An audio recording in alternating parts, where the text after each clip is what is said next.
नमस्कार, आदाब, सत श्री अकाल, वेलकम, सुस्वागतम। सोशल मीडिया प्लेटफॉर्म पर आई मीडिया के हेल्दी लाइफ सेगमेंट में आपका स्वागत है।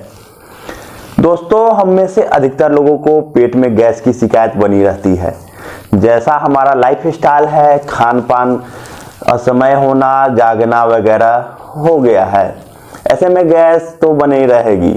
पाचन तंत्र में कोई दिक्कत या गड़बड़ी तो होती ही रहेगी।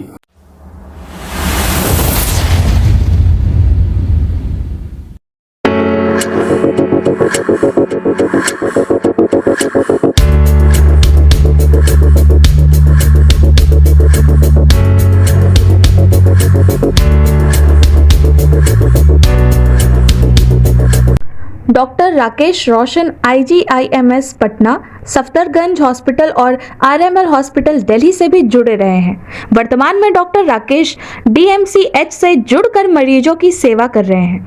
मुजफ्फरपुर के रोड नंबर 1 स्थित संकल्प हॉस्पिटल में भी अपनी सेवा देते हैं। अगर आपको भी इनसे परामर्श लेना हो तो इस नंबर पर 7765996846 और 70042848787 पर नंबर लगा सकते हैं। डॉक्टर साहब से आप कोई भी प्रश्न पूछना चाहते हो तो आप हमारे चैनल के व्हाट्सएप नंबर 9142366643 लिखकर भेजें। अगले एपिसोड में इसे शामिल करेंगे। आज हमारे साथ है डॉक्टर राकेश रोशन सर। इनसे जानेंगे गैस के बीमारी के बारे में, क्या कुछ समस्या आती है, उसका क्या निदान हो सकता है। तो सर का सबसे पहले हमारे चैनल में स्वागत है। तो सबसे पहला सवाल रहेगा, गैस के बीमारी में जो सर लक्षण आता है उसके बचाव के लिए क्या कुछ करें। देखिए, सबसे पहला तो नॉर्मल खाना खाना या नॉर्मल एसिड वगैरह फॉर्मेशन होना, ये तो नॉर्मल फिनोमेना है, ठीक है, इसमें कोई दिक्कत नहीं है।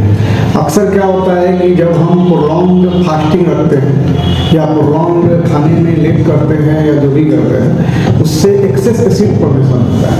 जब एक्सेस एसिड फॉर्मेशन होता है तो जो अंदर का स्टमक का म्यूकोजल लेयर होता है वो डैमेज होता है, ठीक है। वो जो होता है आपको तब गैस्ट्राइटिस का लक्षण देना शुरू करते हैं और उसी को मोटा भाषा में गैस फॉर्मेशन करने लगते हैं, ठीक है। वो है गैस्ट्राइटिस, लेकिन उसको मोटे मोटे लगने गैस फॉर्मेशन करते हैं। तो अन्य बीमारियों के साथ गैस का क्या जुड़ाव हो सकता है। बहुत सारी बीमारियां हैं जिनसे गैस का जुड़ाव होता है, बहुत सारे मेडिसिन हैं जिनसे गैस का जुड़ाव होता है, ठीक है, या गैस्ट्राइटिस फॉर्मेशन होता है, ठीक है। उसमें से कुछ में से जैसे एक तो हमारा स्ट्रेस है, जो आजकल के नॉर्मल फिनोमेना में या नॉर्मल रूटीन लाइफ में हमारे साथ अहम रोल प्ले करता है। डायबिटीज है, हाइपरटेंशन है, प्रोलॉन्ग स्टार्विंग है, क्योंकि हम अपने वर्क बिहेवियर की वजह से प्रोलॉन्ग फास्टिंग रखते हैं और वो आगे चल के गैस्ट्राइटिस का फॉर्मेशन करवाता है, ठीक है। कुछ डायबिटिक मेडिसिन है जो मेटफॉर्मिन वगैरह, वो भी प्रोलॉन्ग मतलब यूज करने पे आपको गैस्ट्राइटिस का प्रॉब्लम करवाता है, ठीक है। तो बहुत चीज़ें हैं इनसे जुड़ी हुई होती हैं और बाकी लाइफ स्टाइल है, ठीक है, क्योंकि हम फास्ट फूड वगैरह ज़्यादा खाते हैं, ये सब वो सब भी हमें कहीं ना कहीं एक्सेस गैस फॉर्मेशन करवाते हैं और गैस्ट्राइटिस के लक्षण की तरफ हमें ले जाते हैं। खाने पीने से गैस का क्या संबंध हो सकता है। जैसे बताया मैंने कि फैटी फूड्स, कार्बोहाइड्रेट फूड्स जैसे आलू, चीनी एक्सेस में खाना, उसके बाद में आपको जो हम बाहर के जंक फूड्स खाते हैं जिसको फास्ट फूड वगैरह बोलते हैं, तो वो सब फूड क्या करते हैं कि उसको डाइजेस्ट करने के लिए बहुत ज़्यादा वक्त लगता है और स्टमक में बहुत ज़्यादा एक्सेस एसिड को फॉर्मेशन कराना पड़ता है। तो वो रेगुलर वे में खाने की वजह से जो लेयर होता है वो डैमेज होता है, ठीक है। तो इसोफेगस के पास का लेयर, स्टमक का लेयर एंड अपर ड्यूडेनम का लेयर, ठीक है, मोटा मोटी इसको डैमेज करता है। और ये जब लॉन्ग टाइम चलता है तो आपको ये गैस्ट्रिक का बिहेवियर, जो गैस्ट्राइटिस का प्रॉब्लम जो होता है वो फेस करना आपको पड़ता है। पेट हमारे शरीर का बहुत महत्वपूर्ण अंग है, जिसका पूरा फंक्शन पाचन पर निर्भर करता है। पेट के ऊपरी बाएं क्षेत्र में यकृत के नीचे स्थित होता है। इसका मुख्य कार्य उन खाद्य पदार्थों और तरल पदार्थों को स्टोर करना और आगे डाइजेशन प्रोसेस करना है। पेट की औसतन अधिकतम क्षमता पर लगभग 1.5 गैलन भोजन और तरल पदार्थ स्टोर किया जा सकता है। यह पाचन तंत्र के साथ गुजरने से पहले केवल 3 से 5 घंटे तक भोजन रखता है। पाचन के लिए पेट का मुख्य उपकरण स्राव का शक्तिशाली मिश्रण है, जिसे गैस्ट्रिक जूस कहा जाता है। एक स्वस्थ व्यक्ति की सिर्फ आंत में ही करीब 100 खरब बैक्टीरिया पाए जाते हैं। ये अलग अलग किस्म के होते हैं और उनके हितों के बीच टकराव पैदा होने से बीमारियां उपजती हैं। ज्यादा कैलोरी वाले जंक फूड और शराब का अधिक सेवन, इसके अलावा रेशेदार भोजन और हरी सब्जियां न खाने से पाचन तंत्र के रोगों का खतरा बढ़ जाता है। गैस्ट्रोइसोफेगल रिफ्लेक्स रोग, इरिटेबल बॉवेल सिंड्रोम, फंक्शनल डिस्पेसिया, मोटापा, लीवर में फैट जमना और पेपेटिक अल्सर जैसे रोग लाइफस्टाइल से जुड़े गैस्ट्रोइंटेस्टाइनल रोगों में शामिल हैं। पाचन संबंधी रोग शरीर में जगह ना बना सके, इसके लिए जरूरी है कि वजन जरूरत से ज्यादा ना होने पाए। वजन ना बढ़े, इसके लिए रेशे वाले साबुत अनाज, फल, हरी सब्जियां, कम चर्बी वाला गोश्त और उसी तरह के डेयरी उत्पादों के अधिक सेवन के साथ पर्याप्त मात्रा में तरल पदार्थ भी लेना चाहिए। एक ही बार में बहुत ज्यादा भोजन कर लेने से पाचन नली पर दबाव बढ़ सकता है। ज्यादा बेहतर यह होगा कि दिन भर में नियमित अंतराल पर थोड़ी थोड़ी मात्रा में भोजन करते रहा जाए। हाजमे के मामले में अगर आपको लंबे समय तक या फिर गंभीर रूप से कोई समस्या महसूस हो तो बिना और किसी तरह की देर किए अस्पताल पहुंचना चाहिए और कंप्लीट हेल्थ चेकअप कराना चाहिए।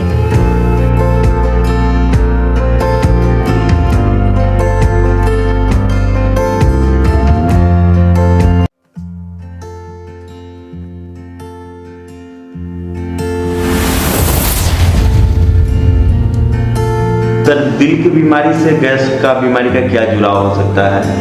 देखिए, सबसे पहला चीज़ तो है कि दिल के बीमारी के वजह से या इन चीज़ों की वजह से आपको स्ट्रेस होता है और स्ट्रेस जो होता है आगे चल के अल्सर काउज करवाता है। ठीक है, तो स्ट्रेस इंड्यूस्ड अल्सर भी एक बीमारी होता है जिससे आपको gas formation, excess gas formation शुरू हो जाता है। तो एक तो ये है। बाकी कुछ मायोपैथीज हैं, कार्डियोमायोपैथीज हैं जो कि अल्सर करती है। ठीक है, तो कम है बट है, कुछ तो है उसमें जो कि ये काउज करवाती है। ठीक है, तो उससे भी हमें हमेशा रिकवरी के रूप में रखना चाहिए।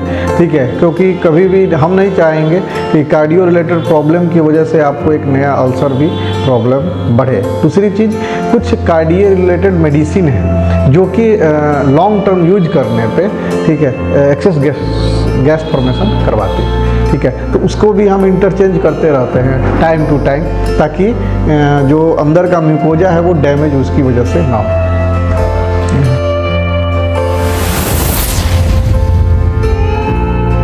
ठीक है, कि कुछ कार्डियो रिलेटेड मेडिसिन है, कुछ डायबिटिक इंड्यूस्ड मेडिसिन है, कुछ एंटी एपिलेप्टिक मेडिसिन है, जिसकी वजह से लॉन्ग टर्म यूज करने की वजह से आपको गैस्ट्राइटिस या एक्सेस गैस फॉर्मेशन होता है। कुछ ज्वाइंट रूमेटॉइड आर्थराइटिस वगैरह बीमारी है जिसमें लॉन्ग टर्म हम NSAID जस्ट लाइक जिसको कहते हैं पेन किलर या बोल सकते हैं, उसको भी हम ज़्यादा यूज करते हैं तो एक्सेस गैस्ट्राइटिस या गैस फॉर्मेशन होता है।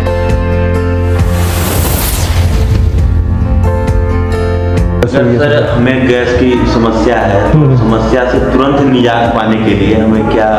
देखिए, तुरंत निजात पाने के लिए तो आपको मेडिकेशन ही लेना होगा। ठीक है, मेडिकेशन में जैसे बहुत सारे सिरप आते हैं, अल्जेले या बहुत सारी मेडिसिन है जो लिया जाता है, लेकिन वो चीज़ें मैं बताता हूँ आपको जो आप डेली रूटीन में आप यूज कर सकते हैं। सबसे पहले एम्प्टी स्टमक नहीं रहना। ठीक है, खाली पेट आप कोशिश करें कि ना रहें। उठने के बाद कभी भी चाय कॉफ़ी वगैरह नहीं पीना, पहले कुछ खाना। ठीक है, जो भी आप खाओ, रोटी खाओ, फ्रूट्स खाओ, बट एम्प्टी स्टमक आप ये सब चीज़ कंज्यूम मत करो। ठीक है, पहले आप कुछ ना कुछ खाओ, उसके बाद में ये सब चीज़ें कंज्यूम करो, ठीक है। सेकेंड चीज़ ये है कि फैटी फूड्स कम से कम खाना, ठीक है, क्योंकि आप आजकल के बिहेवियर में एकदम से बंद तो कोई नहीं कर सकता है, ठीक है, बट कोशिश करने का कि हमें जंक फूड्स या फैटी फूड्स कम से कम हमें खाना है। तो ये भी आपको डेली रूटीन में आपको कम करे। स्ट्रेस कम से कम लेना, ठीक है, मैं ये नहीं कहूँगा कि स्ट्रेस आप ना लें, क्योंकि ऐसा तो हो ही नहीं सकता कि आप स्ट्रेस नहीं होएगा, ठीक है, लेकिन कोशिश करना है कि स्ट्रेस कम से कम लें, ताकि हमें ये चीज़ों का प्रोमेशन मतलब हो भी तो लेट से हो या ना हो, ठीक है। वाटर कंजप्शन रखना, ठीक है, लिक्विड डाइट्स, फ्रूट्स, ये सब डेली रूटीन में आप जितना हार्ड फूड्स जिसको आजकल लोग कहते हैं, जैसे आप पहले जैसे खाते थे लोग फाइब्रस फूड वगैरह, चना हुआ, ये सब खाना जो हमने जिसको मोटा मोटा दाना भी कहा जाता है आजकल, हमारे प्राइम मिनिस्टर बहुत ज़्यादा एक्टिंग, हाँ, मोटे दाने पे एक्ट कर रहा है। तो ये सब चीज़ों से बढ़ाने से हमारी जो जितनी पेट संबंधी बीमारियां हैं वो कम होती हैं, ठीक है, कब्ज कम होगा। ये सब चीज़ों से आप चाहेंगे तो मतलब ये प्रॉपर फूड और लाइफ स्टाइल मॉडिफिकेशन से आप अपना गैस प्रॉब्लम या जो भी इंडाइजेशन प्रॉब्लम है वो कम कर सकते हैं। चाय का गैस से क्या संबंध है? क्या चाय दूध वाली पीनी चाहिए, चाय पानी वाली पीनी चाहिए, इसका क्या संबंध? देखिए, होता क्या है कि जो हम लोग चाय पत्ती में यूज कर रहे हैं आजकल, ठीक है, तो प्योर फिल्टर टैनिक नहीं है, वो टैनिक एसिड नहीं है, ठीक है, तो वो जो भी आज के समय में चाय पत्ती या फूड प्रोडक्ट्स हैं वो कहीं ना कहीं मिक्सिंग है, प्रॉपर टैनिक एसिड नहीं है, ठीक है, और वो खाली पेट रहने से जैसे ही वो खाली पेट में जब जाता है तो वो एक्सेस एसिड फॉर्मेशन करवाता है, ठीक है, जब खाली पेट रहेगा। तो अगर हम कुछ खाना खा चुके रहेंगे तो वो उसको डाइजेस्ट करने के लिए खाने को ऑलरेडी एसिड आ चुका रहेगा, तो वो उसको दिक्कत नहीं करेगा, वो एक लेयर बन चुका रहेगा अंदर में ना, ठीक है, तो वो अंदर के जो लेयर है उसको डिस्ट्रॉय नहीं कर सकता। लेकिन हम अगर केवल बस उठे, पानी पिए और तुरंत से चाय पीना शुरू कर दिए, ठीक है, तो वो टैनिक एसिड जो होता है वो ऑलरेडी आपको एसिड एक्सेस फॉर्मेशन करवाकर जो लेयर है उसको खराब करेगा। तो एक दिन में तो नहीं होएगा, बट ये आप जब 4 to 5 years continuously same life style में चलोगे तो आपको ये प्रॉब्लम आना धीरे धीरे धीरे धीरे शुरू हो जाएगा।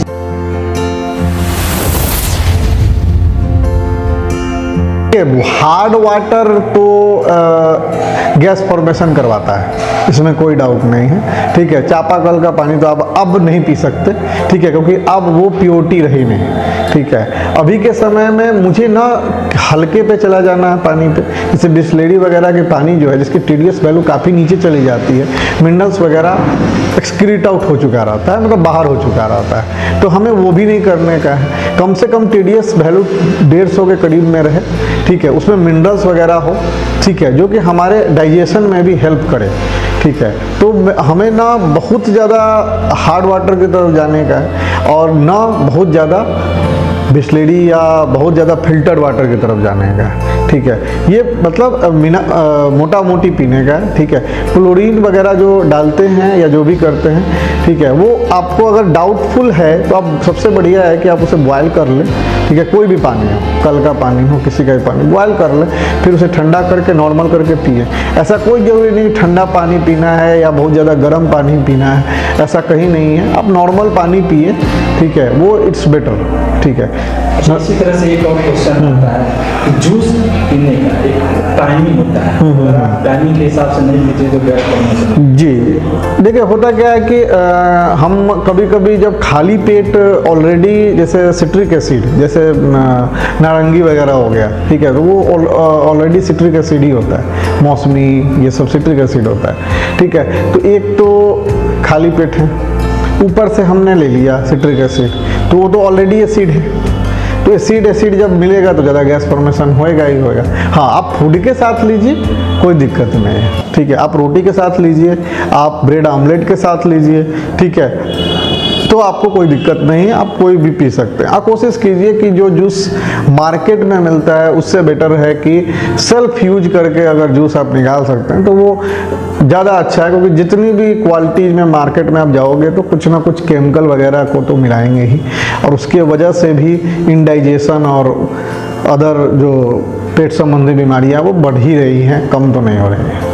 अच्छा, एक सवाल और है कि खाने के मामले में करते हैं तो दही, दही अगर हम खाने के साथ लेते हैं, ऐसा कहा जाता है कि दही खाने के साथ लेंगे तो हमारा डाइजेशन ठीक होगा, लेकिन अगर दही एक्सेस लेते हैं, नेचुरल से खाते हैं तो क्या समझते हैं, तो दोनों में सही क्या है? देखिए, एक्सेस खाने से चूड़ा वगैरह जो होता है वो आपको थोड़ा हार्ड फूड होता है कंपैरेटिवली, ठीक है, तो वो आपको गैस एक्सेस फॉर्मेशन करवाता है, ठीक है।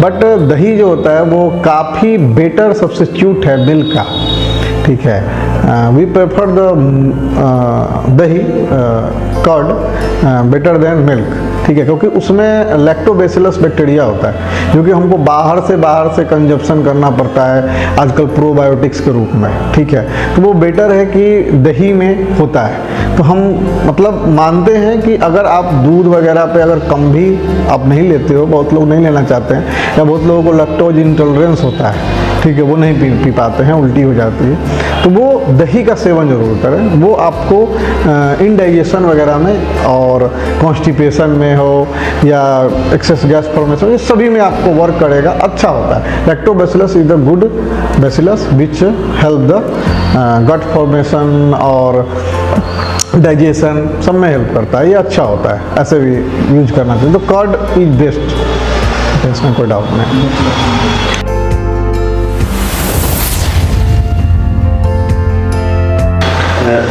ढलते उम्र के साथ सर देखा जाता है गैस का प्रॉब्लम जो है बढ़ते जाता है, इसके बचाव के लिए क्या करें? मैंने अभी आपको यही बात बोला कि आप कोई भी चीज़ें जो आपने बिहेवियर, फूड रिलेटेड या कोई भी चीज़ें जो आपने की हैं वो तुरंत से गैस्ट्राइटिस नहीं करवाएगा या गैस फॉर्मेशन नहीं करवाएगा। वो जब प्रोलॉन्ग्ड होगा, ठीक है, जब लंबे टाइम तक होएगा तभी गैस फॉर्मेशन। वो आपने गलतियाँ की हैं 10 ईयर्स 15 ईयर्स पहले, ठीक है, वो धीरे धीरे जो स्टमक का लेयर है वो ब्रेक किया है, इसलिए आपको लगता है कि वो ढलते उम्र पे आया है, ठीक है, लेकिन वो आया तो पहले ही था, ठीक है, लेकिन वो धीरे धीरे जब उसका लेयर खराब होने लगा तो वो सिम्टम दिखना शुरू कर गया, ठीक है। वो पहले सिम्टम नहीं आ रहे थे, पहले हल्का फुल्का सिम्टम आ रहा था, और जब वो प्रोलॉन्ग्ड वही सेम लाइफ स्टाइल आपका आगे बढ़ा तो आपको अब आना वो शुरू हो गया। इसलिए हमें लगता है कि बड़े उम्र पे आने के बाद में गैस फॉर्मेशन ज़्यादा हो जाता है।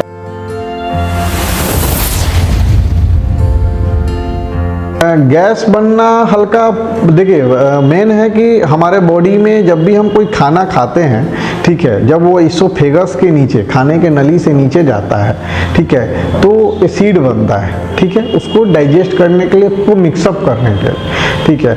लेकिन हमारा ऐसा फूड या हमारा ऐसा लाइफ स्टाइल या हमारा ऐसा प्रोलॉन्ग फास्टिंग रखना, ये सब रखना, तो वो टू टाइम वो एसिड फॉर्मेशन होता रहता है। जब वो एसिड फॉर्मेशन रेगुलर होता रहता है, ठीक है, तो वो जो उसका जो म्यूकोजल लेयर उसको डैमेज करना शुरू कर देता है, और डैमेज होने की वजह से वहाँ पे कुछ बैक्टीरियाज होते हैं जो कि आप एनारोबिक बैक्टीरिया होते हैं जो कि CO2 वगैरह प्रोड्यूस करना शुरू कर देते हैं, तो जो आपको ब्लोटिंग मतलब ढकार जो आता है, ब्लोटिंग, बेल्चिंग जिसको कहा जाता है हम लोग टेक्निकल वर्ड में, और वो आना शुरू हो जाता है। उसकी वजह से जो एनारोबिक है वो CO2 आप जो आप बाहर एक्सक्रीट आउट कर रहे हैं वो उसी के वजह से कर रहे हो, वो HCl जो मिलना शुरू हो गया उस बैक्टीरिया के साथ में, और लेयर जो डैमेज हो गया, तो वो टोटल जो है एक फर्मेंटेशन जस्ट लाइक उनकी एनारोबिक रेस्पिरेशन होना वहाँ शुरू हो जाता है, और उससे वो CO2 बाहर आना शुरू हो जाता है। तो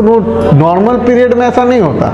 नॉर्मल पीरियड आप खा रहे हैं, वो मिल रहा है, फिर नीचे चला जा रहा है, ठीक है, गैस तो उस समय भी बन रहा था, लेकिन एक्सेस होना, इसीलिए हमेशा बोलते हैं गैस फॉर्मेशन प्रॉब्लम नहीं है, एक्सेस गैस फॉर्मेशन प्रॉब्लम है, ठीक है, क्योंकि गैस फॉर्मेशन भी तो नॉर्मल फिनोमेना है, वो एनारोबिक रेस्पिरेशन होएगा ही होएगा, ठीक है, लेकिन जब एक्सेस वही चीज़ें होने लगती हैं तो वही आपको लेयर को, जैसे कभी कभी छाती जलना, ठीक है, उसके बाद में आपको पेट यहाँ दर्द होना, ठीक है, तो ये सब गैस्ट्राइटिस के सिम्टम होते हैं, और लॉन्ग टर्म में यही GERD गैस्ट्रोएसोफेजियल रिफ्लक्स डिजीज का काउज करते हैं, और कभी कभी रेयर, ठीक है, कैंसर भी इसोफेगस का कराते हैं। अच्छा, ये सामान्य नॉर्मल जिसको गैस तो वो कब डॉक्टर के पास जाना चाहिए? उसको कब लगेगा कि हमें हमारे अंदर गैस फॉर्मेशन हो रहा है, इसके कारण हमको डॉक्टर के पास जाना चाहिए? हो सकता है दूसरी बीमारी हो। जब भी गैस फॉर्मेशन आपको, जब आपके रूटीन लाइफ को,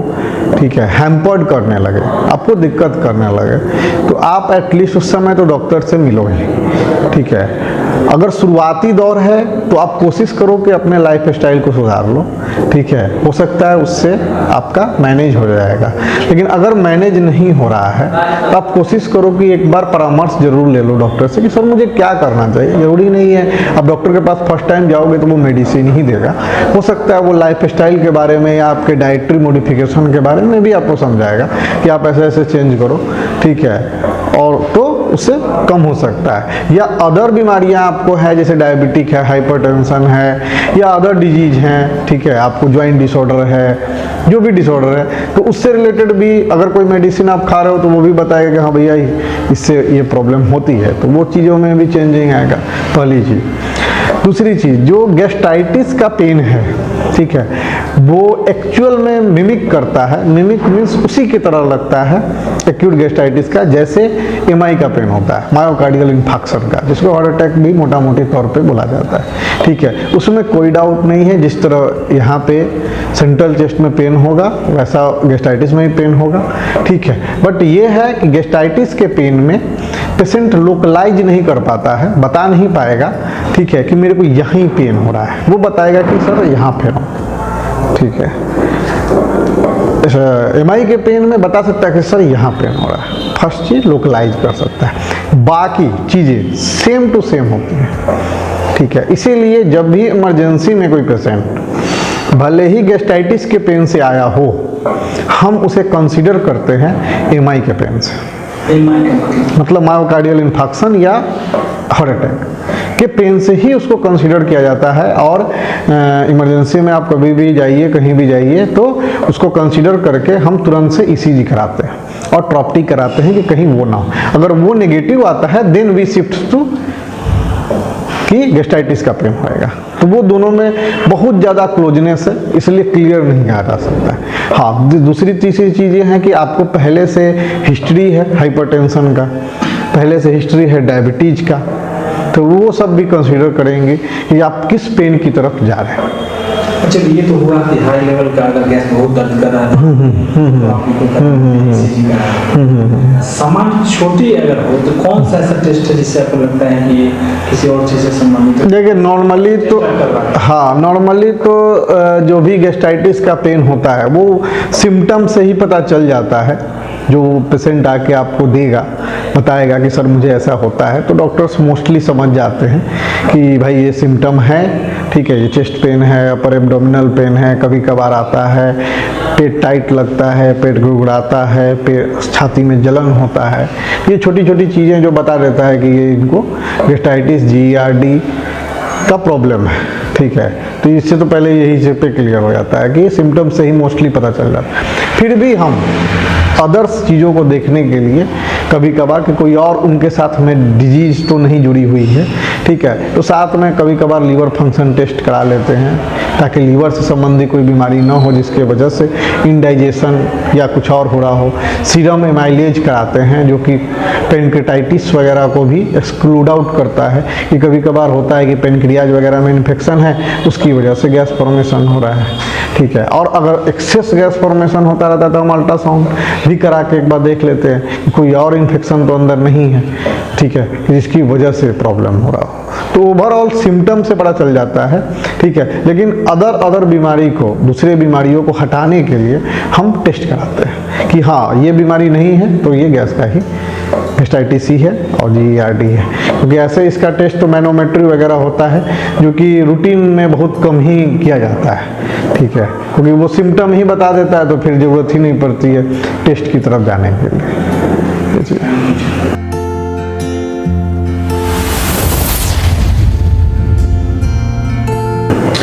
नवजात में सर गैस का क्या कुछ लक्षण आता है, तो कैसे पता चलता है नवजात? देखिए सबसे पहले तो नियोनेट्स बेबी जो होते हैं, जितने भी बेबीज होते हैं, उनको जैसे ही ब्रेस्ट फीड वगैरह कराते हैं तो उनको जो पीडियाट्रिशियन है वो सब जाते हैं, या जो भी पीडियाट्रिक्स डॉक्टर्स होते हैं वो सब जाते हैं कि आप उनको प्रॉपर होल्ड करके आप उनको पीठ पे मारो, ताकि मतलब प्रेस करो तो वो ढकार करेगा, ठीक है। क्योंकि कभी कभार क्या होता है कि बच्चे का जो एसोफेगस है ना वो पूरी तरह से डेवलप नहीं हुआ रहता है, बहुत छोटा होता है। स्टमक और उसके एसोफेगस में डिस्टेंस काफ़ी कम होता है, जिसकी वजह से फूड जो होता है एसोफेगस और स्टमक के जंक्शन पे फंस जाता है। तो वो इसीलिए इस पोजीशन में करवाते हैं, ताकि वो फूड जो है वो नीचे की तरफ चला जाए, वहाँ जमे नहीं, और वहाँ अगर जमेगा तो वहाँ बैक्टीरिया जमा होगा, बैक्टीरिया जमा होगा तो एनारोबिक रेस्पिरेशन होगा तो एक्सेस गैस फॉर्मेशन हो जाएगा। इसीलिए हम कहते हैं कि आप जब भी ब्रेस्ट फीड कराओ तो बेबी को इस पोजीशन में लाकर, मतलब पीडियाट्रिक्स भी समझाते हैं कि आप हल्के से पीठ पे उसके मारो ताकि वो फूड जो है उनका नीचे की तरफ चला जाए। तो मोस्टली यही होता है। कुछ लोग यहाँ पे ड्राई वाटर या इन सब चीज़ों का सेवन कराते हैं, जो कि नहीं कराना चाहिए, ठीक है। क्योंकि उससे जो भी बच्चे का गट में बैक्टीरिया को डेवलप होना होता है, जो अच्छे बैक्टीरिया होते हैं, और वो ज़रूरत होता है आपको आने वाले समय में, ठीक है, जो कि आपको जितने भी डाइजेस्टिव एंजाइम्स हैं या डायरिया है ये सब रोकेगा। तो ड्राई वाटर इसीलिए प्रिवेंट किया था कि वो गट बैक्टीरिया के डेवलपमेंट को रोकता है, जो कि गुड बैक्टीरिया है हमारे लिए। तो हम नहीं चाहेंगे कि वो बैक्टीरिया ना डेवलप हो और आपको बाद में चल के प्रोबायोटिक्स, मतलब बाहर से एक बैक्टीरिया देना पड़े। प्रोबायोटिक्स इज जस्ट लाइक कि हम जो आर्टिफिशियल बैक्टीरिया बना के रखे हुए हैं वो उनको देना पड़े।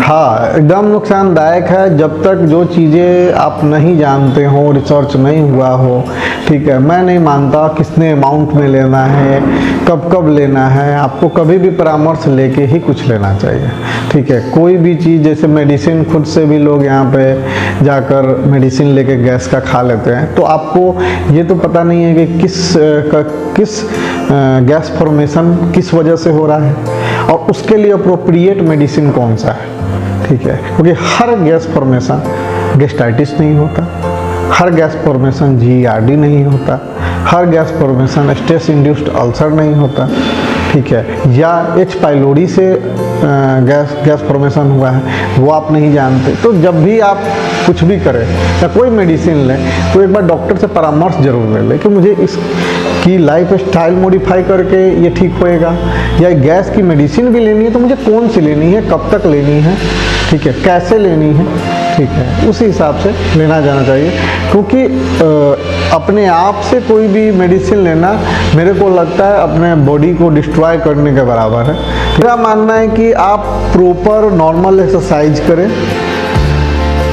वॉक करें, ठीक है, फूड हैबिट्स को अच्छा करें, ठीक है, प्रॉपर टाइम पे खाना खाएं, प्रॉपर एक अच्छे न्यूट्रिटिव खाना खाएं, ठीक है। मुझे लगता है ये मोर देन सफिशिएंट होता है, ठीक है, अपने आप को फिट रखने